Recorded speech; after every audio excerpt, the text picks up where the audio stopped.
در صحیفه ارکیتکتور دوشنبه در فیسبوک 5 عکس لایه انگاروی بنای قصر فرهنگ نو محتشم در پایتخت تاجیکستان نشر شده است.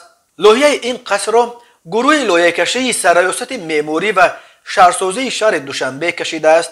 هنوز معلوم نیست که این قصر فرهنگ جدید و با شکوه در کجای پایتخت قامت افروخته و برای ساختنش از بودجه چقدر مبلغ جدا خواهند کرد. طبق لایه‌اش نمود ظاهری قصر فرهنگ جدید در پایتخت تاجیکستان به شکل سازهای ملی دوتار، دایره و تبلک ساخته می شود. در حال حاضر بزرگترین تالار کنسرتی شهر دوشنبه کاخ بورباد است که هنوز در زمان اتحاد شوروی در سالهای 80 عصر گذشته بنیاد شده است.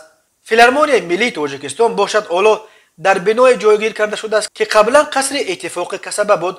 درباره ضرورت بنیاد قصرهای نو فرهنگ در پایتخت تاجیکستان چندین سال باز صحبت میشد، ولی طبری از این انگاره ها برمی آید اقدام مشخص در این مسئله تازه اکنون روی دست گرفته شده است.